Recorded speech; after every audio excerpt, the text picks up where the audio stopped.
Hi YouTube, this is VidHead85, and unless you've been living under a rock for the last year or so, you will know that Obamacare has been really hotly contested. Everybody's coming out, a lot of people are coming out against it, especially the Tea Party, and a lot of House Republicans have said that they'll do whatever it takes to end Obamacare. Well, today the Supreme Court upheld it, but the legislature, the House Republicans still want to make sure that they can repeal Obamacare any possible way that they can and dismantle it, mainly because it helps us and it doesn't help the businesses that put money into their campaigns. I had a dream a while ago that there were a mass of people protesting, and there were robes, and I think it looked like hoods, kind of like the Grand Wizard hoods of the KKK, but they were like purple and black or something like that. It was really weird.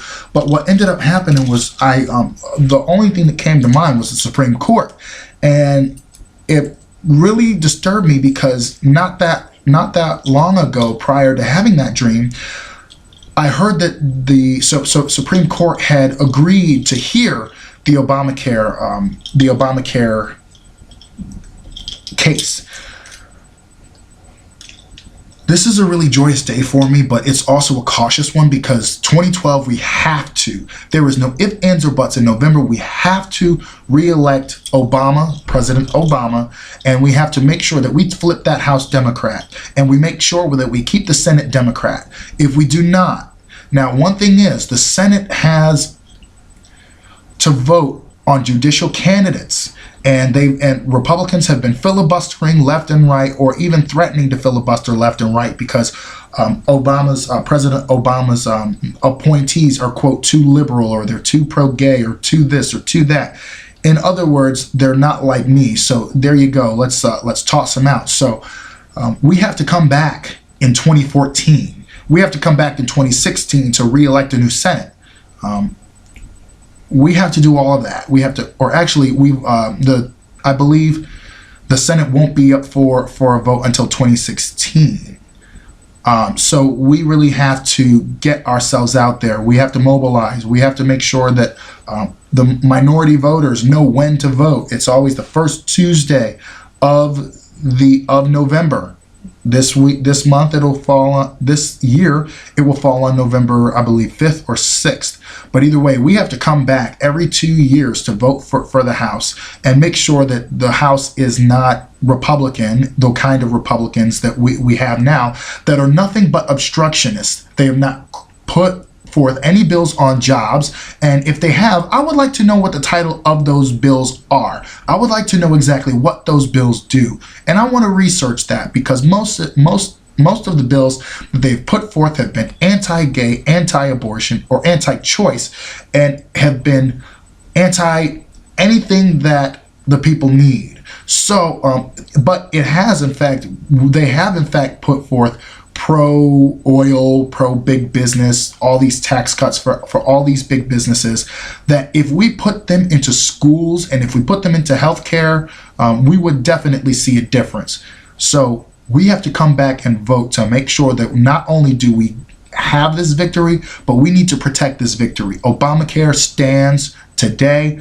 I am really glad about that. Although I do believe that the individual mandate, it should have been a government option as opposed to an individual mandate. However, an individual mandate would reduce the costs, and it would also, the healthy would pay for the sick, who would use more of their insurance and whatnot. And pre-existing conditions, I know people who are HIV positive who may very well be not covered under other plans because of a pre-existing condition. It's maddening, most of all, because these people need their health care. These people need, everybody, I believe, needs health care. I believe health care is a right. And even though I've had some lively debates with people about, well, should I pay for this? Should I pay for that? The bottom line is somebody's paying for it. And when we share the load, we make it lighter. But also, we need to get we need to kick some millionaires in the pockets and billionaires in the pockets too, because they're not paying their fair share now. They're paying 13% on their tax in tax income and getting more and more breaks, while while the ordinary individual are paying 20% of their income in taxes.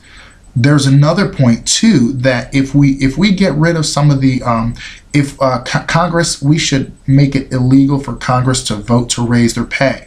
We should also make it where the Congress has to buy their own retirement plan, and they have to contribute toward it, and we have to make I would say $30,000 a year. Period. End of story. That is all you get, and there is no retirement after that. There is nothing. You buy your retirement plan like most Americans do, which is part of the Buffett rule. If anything, I say pass the Buffett rule. But of course, why would we expect a whole bunch of corrupt Republicans and Democrats? Because corruption does not owe itself to a party. Why are we going to allow, or why are we going to expect a group of corrupt politicians to vote to limit themselves in an area that is not only necessary but beneficial to the rest of us? So come back, vote. 2012, vote. 2014, 2016, vote. If we don't come back every 2 years and vote for a House that will work with our president, then all is lost. We can't let the White House go red. We can't let the whole government be Republican controlled. So we already saw what happened with 8 years of Bush, and Obama's still cleaning it up.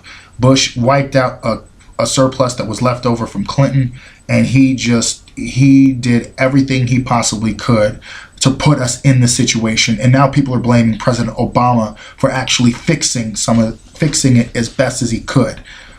Regardless of how you feel about President Obama, you have to admit that he inherited a mess, and that it is Bush that made that mess, and it's Obama that's cleaning it up the best way he can.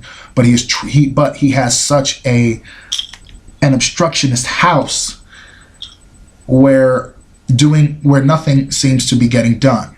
We have to check that House. We have to clean that House, and we got to do it now.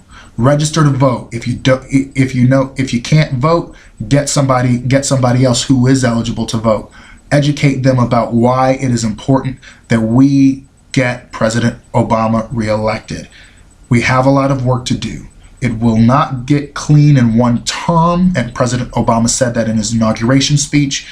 It may even be longer than 2 terms. But if we can help get this mess cleaned up and overturn Citizens United very soon, hopefully some of those justices are retiring and going to be stepping down from the Supreme Court, and so we can get people who will overturn Citizens United in there. We got to do it quick. Anyone who believes that getting businesses money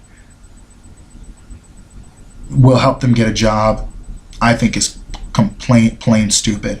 And also, I read a report that we spend more on corporate welfare than we do with regular people on welfare. So if we ended that, just imagine how much more money would be in our treasury, and we can pay off our debt, and we can do more with the money that we save. Also, billing President Obama as king of big government. You're mistaking him for Reagan, who had 273,000 more federal employees than President Obama did. So that's just a little bit posturing there, but it's the truth. Obamacare stands. I hope that the contraception mandate will stand too. There is no reason I think it shouldn't stand. Just offering it and the insurance paying for it, I think that is the best compromise that could have been made. So stay tuned. Have a great day. VidHead85. See you later.